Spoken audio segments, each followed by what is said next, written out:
welcome to the Town Square Sampler. Today we're celebrating the fall season of the year. It's a time of harvest, a time of giving thanks. And there's a cool Christmas hovering over Main Street. Why, it's so cool that these folks build a fire in their cottage. Now, how do I know it's that smoke coming from the chimney? Today we're going to take a walk through Central Park and kick up some maple leaves, in all of their golden autumn splendor. Now, the maple leaf row is in the bottom half of the Town Square Sampler with the ground fabric as the background fabric. Well, I fondly remember the fall of the year when my mom's zinnias and her mom's would bloom in oranges, reds, and purples, and she would cut a bouquet for my teacher, wrap the flowers in wax paper, put a rubber band around it. She had a great garden. Well, here I am in front of my mother's flowers. And then she would send me walking through the leaves to the Main Street School. Oh, the school was surrounded by maple leaves. Those good old school days in the fall.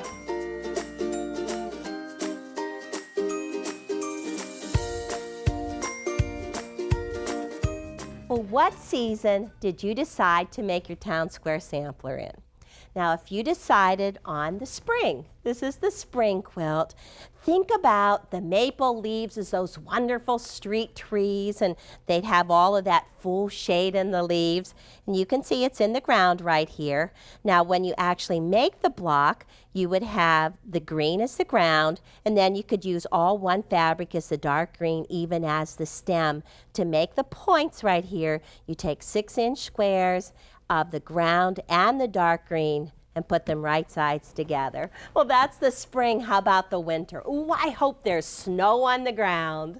This is what the winter quilt looks like, with the bottom half, the white is the background as the snow, and then you can see, ooh, those leaves are hiding underneath deep down. So when you make the leaf, you actually use the white as the snow, the background. You could use a dark gold and a medium gold, and then repeat that again in the stem. It's those 6-inch squares, white, dark gold, right sides together. But actually I decided to do the fall. Ooh, I just love that fall. This is what my block looks like. I used this green as the ground fabric, 2 golds, the dark gold right in the point and the medium gold right in the center part, and then you could do a brown for the stem if you'd like. So take your 6-inch squares of the ground, the dark gold, and place them right sides together. Now you actually need to make a total of 8 maple leaves. So if you go ahead and do 4 sets just like this, take a marking pencil and then just place your ruler on the diagonal. Draw one diagonal line corner to corner, whip it around, drop that on there, and another corner to corner, just an X. An X marks the spot. And you know, I suggest you pin them. I always get going so fast, I forget to pin these pieces right sides together, but it helps. They're not going to shift on them. Okay, it's that 1/4-inch seam allowance, and I have my 1/4-inch foot on so that when I actually drop the 1/4-inch foot, there's a black bar that I'm just going to put right on the line. And you just actually sew down one side so your stitching is a 1/4-inch away. Then at the end of the line, just raise your presser foot and turn it and sew on the second side of the line. Now, if you were doing a lot of these, if you're doing all 8, you would have all 4 of your pairs just assembly line sewing one after the other. That way you can get a lot of different colors for the fall in your leaves. Okay, cut it at the end of one diagonal line, turn, and then just repeat that same step on the opposite side of the diagonal line. Boy, I'm thinking about growing up as a kid. There were so many things that we could do with the leaves in the grass. We'd actually build little houses. You know how girls are always building little houses out of things. And we would also play fox and geese, where we did all of these elaborate trails through the yard, chase each other. What a blast. All right, that's the sewing. Diagonal lines, 1/4 inch on both sides. And now just place it back on your cutting mat. And we really want to cut these into 3-inch squares. We save the line, drawing the line process. So line up the 3-inch line on the outside edge. Keep it close together. Cut it in half. Just pick up your ruler. Turn it one more time. So now they're 3-inch squares. And without them falling apart, let's just see if we can keep them close together. Then just drop your ruler and cut them on the remaining 2 diagonals. So you literally cut them into 8 little pieces. Now there's 2 ways to square them up. The first way I'm going to show you is the fastest and the easiest, but you actually do it before you press your piece open. So just take one of your triangles, take your 6 by 12 ruler, and right on the bottom end, right here, you can see there is a line at 2.5 inches, a diagonal line drawn from one 2.5-inch mark to the other. And I'm just going to place that right in the end. So if I'm lucky, I can just do one trim, and then once you remove the ruler, cut off those little tips right here. Okay, now this one, I'm going to press open and it's done. Let me take another one and I'll show you how to press it open first and then square it up. Okay, let's just drop it with the gold on the top. Set that seam, and since this one is already cut to size, press it very carefully so that you don't distort it. Now the second one, we'll put the gold on the top, set the seam. This one has not been squared up yet. Just press it open, give it a good old shot of steam there. Now this piece, you're going to go ahead and take the 6 by 6 ruler, the square up ruler, and line up the diagonal line so that it goes right down through the middle. Oh, let me get the ruler right side up. Okay, the square is actually larger than 2.5 inches. Place that diagonal line right down through the middle. You're going to cut up one side and across the top, and then take the piece you just trimmed, the corner you just trimmed, and place the 2.5 inches exactly on those outside edges. Diagonal line, all lined up. Trim on those 2 corners. Well, the most important thing is that you have 2 perfect 2.5-inch squares. Let me finish these and then we'll go on. Some leaves do not fall, but this one is falling right into place. I have the 4 points turned in the right order. They are symmetrical. And then to finish off the block, you need to have a 2.5-inch ground square that goes right up here in the corner, and then 3 2.5-inch medium gold squares for the center part. And all that's left is the stem. Now you want the stem to go perfectly right down the center. All right. So this is how you do it. Take a 1-inch brown or gold, whatever you'd like, for the stem. Take a nice long one so you can get a couple of them, and take a 3-inch ground square. You need 1 ground square for each maple leaf, and then cut it in half on one diagonal. And then you just sew a triangle down one side of the strip and then on the second side. So let's just get that lined up. It's a 1/4-inch seam. Place the triangle right sides together to the strip. And actually I like to leave approximately 1 inch open right up at the top, and leave a 1-inch spacing in between each one of the triangles as well. So I'll just show you on this one. Turn it around. Let's get those threads clipped. And then when you open it up, you want to place the second triangle so that it's exactly straight across from it. Get it kind of centered right on that tip. Oh, let's just pull that up just a little bit. Line it up. Boy, I know. If I'd hold my tongue just right, I could get this sewing better. Okay, second side, 1/4-inch seam, so that you've actually sewn triangles on both sides of the strip. And that's what it looks like right there. And then just take it and you're going to press the seam so that it is behind the triangles. You see right behind the stem. Got them going in. Boy, they meet right in the center. Now this piece is also squared up to 2.5 inches. So get out your 6 by 6 again and line up the diagonal line so that it goes right down through the middle of the stem. And fortunately, it's oversized. We've got lots to trim off. Trim it on 2 sides. Got that right in the corner perfectly. Take it, turn it. Once again, diagonal line right down through the very middle of that stem. Put the 2.5-inch lines on the cut edge, and that's it. Got a perfect stem piece. And that is going to go in place right in the bottom. All right, now we want to do vertical rows, so from top to bottom. So let's just take the middle row, flip it right sides together to the first row. This is power sewing here. And I'm just going to sew straight down. Oh, whenever I move that away, I think I twisted it around. I think I'll just pull these over here very carefully and keep them lined up. Okay, so the first one, line them up in the outside edge, and if you use your stiletto, you can pick up the corners of the stiletto, match them, hold them flat, and I like to just speed sew, assembly line sew them one right after the other so that they're in perfect order. Actually, I'm not going to be using many pins, but if you chain them together then and not cut them apart in between, then you're going to have them in good order. All right, this is the first 2 rows. You would keep on going down on all of the pieces exactly the same. I'm just going to clip after 3, open them up. Let's see. Boy, take a check now. No unsewing here.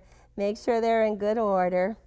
And the 3rd row, I actually like to just put right in the arm of my sewing machine so that I can just look at it right side up, flip it right sides together, and make sure that it's correct. Okay, so this is the top row. Line that up and just keep going right down this 3rd vertical row. Well, I grew up in that little town of Zelienople, Pennsylvania, and there is nothing like the fall colors, the fall foliage in the fall of the year. It's just so beautiful with the dancing colors of reds and oranges. Really love it. And you know, actually I talked about snow on the maple leaves, and one of my favorite Easter Sundays was whenever the snow fell onto the trees that were just blossoming. It was a wonderful ride to sunrise service. Okay, so this is the whole continuous rows. Chain together like this.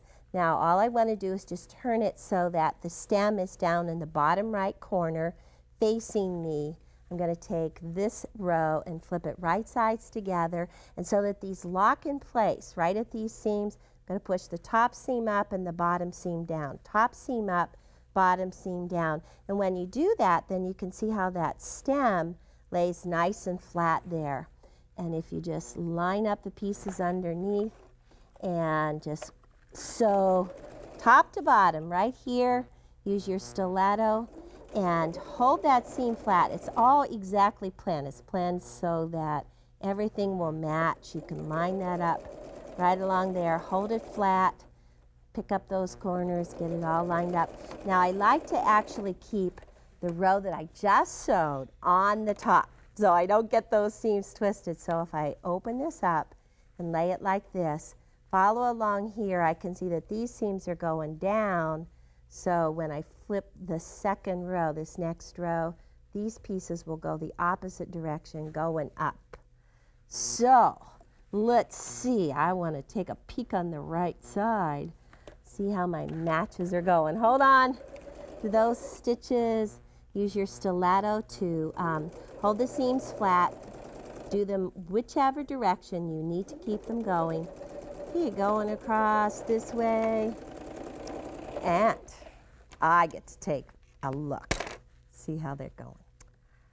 All right, looking good. Okay, so now just take this piece and from the stem, press right along here and right across and press those seams so that each one is flat away from the stem. Well, so don't leave this one alone. Get all 8 done. Once you have all 8 maple leaves finished, then sew them together into one long row for your town square sampler. Now the block should measure 6.5 inches at this stage. And if they are 6.5 inches, then go ahead and cut spacers that are 2.5 inches by 6.5 inches, or whatever length your block is. And then when you set the rows together, you could turn all 8 going in one direction like this, or you can think in terms of 4 and 4. And then just divide them right in the middle with 4 going in one direction and 4 going in the other direction. Now you want to sew a spacer in between each one of the maple leaves, and then put a 2.5 inch spacer at each end. And then to finish off the row, take a 3-inch strip of the ground and sew that right to the top. Get it all done. So turn over a new leaf and get your row all sewn together so it's ready for your quilt. Now, once you know this maple leaf technique, I know you'll love it and you'll want to do some smaller projects like Sue. Sue did a curtain for her bedroom. It's so cute. She made a total of 12 maple leaves and actually made 2 separate balances. So 6 are going in this direction. Here's the divider, and 6 are going in this direction. Now she added the 2.5 inch spacers in between each of the blocks, and also a 2.5 inch row right at the bottom. But at the top, she added a 6-inch strip, so that when she had that 6-inch strip sewn along here, she could fold it in half and then sew it across the bottom to create this casing for her rod. Very easy to do. And then this colorful band across the bottom just comes from 2.5 inch strips. You need to have 6 different 2.5 inch strips. Sew them together with a 1/4 inch seam, and then press that seam all in one direction. And then once the pieces are all pressed, take your ruler and cut them into 2.5 inch sections. Oh, let me just cut off one right here.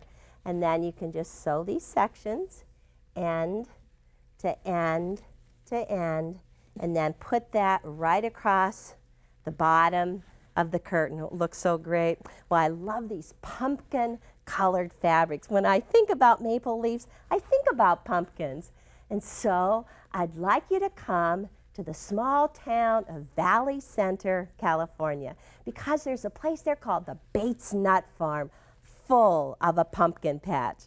Now, most women my age would take their grandchild to the pumpkin patch. But since I don't have a grandchild, I took my grand puppy, Peanut, to the pumpkin patch. So join me and Peanut at the Bates Nut Farm.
It was a lot of fun at Bates Nut Farm, and to commemorate my afternoon with Peanut, I created this wall hanging. Oh, it's so easy to do.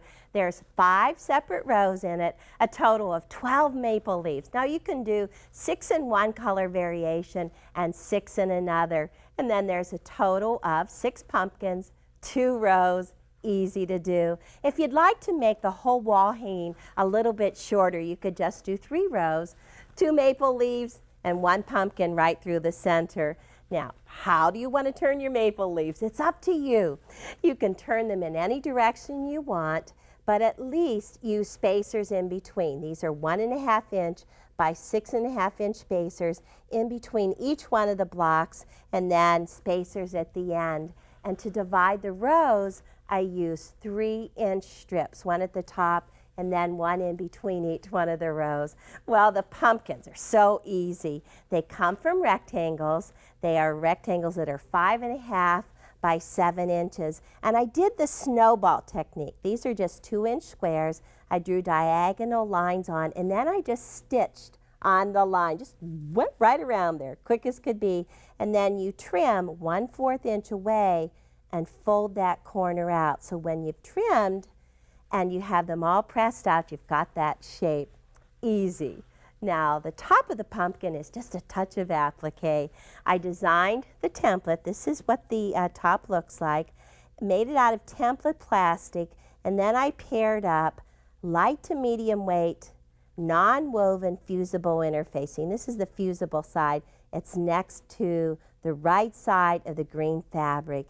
And you just trace 6 on here. Leave some space in between. And then with a very small tight stitch, sew on the line. Trim 1/8 inch away, and then just turn it right side out. Ooh, I use the straw and the bodkin to turn this little piece. Now the fusing's on the back side, so that whenever you place this on the top of the pumpkin, then you can literally just fuse it in place and stitch it down with invisible thread, or you could even do it by hand. Well, Ryan had a lot of fun. He took a piece of fabric and cut out a happy face. So you could go ahead and use the paperback fusing, stick it on the back side, cut out your face, sew your whole wall hanging together. It's perfect for Halloween or Thanksgiving.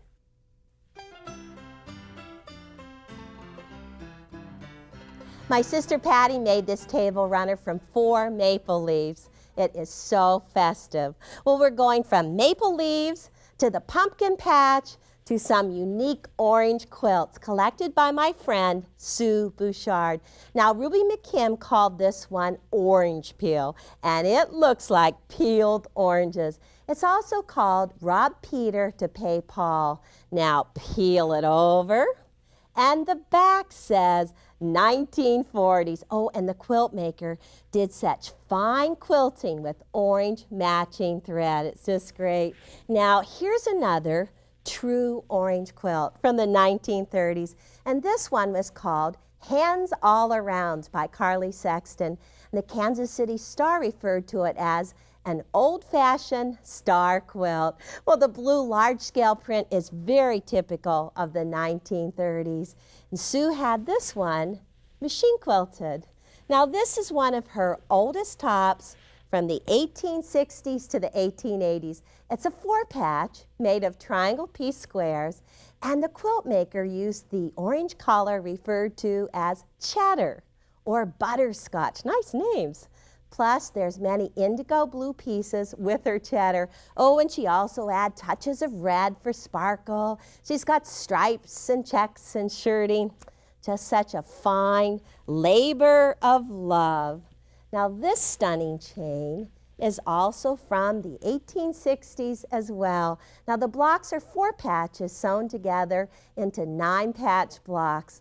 The orange pieces are cheddar, and the brown 9 patches are chocolate. Sounds good enough to eat, doesn't it? And there's also madder. Now, madder is brown with rust fabric.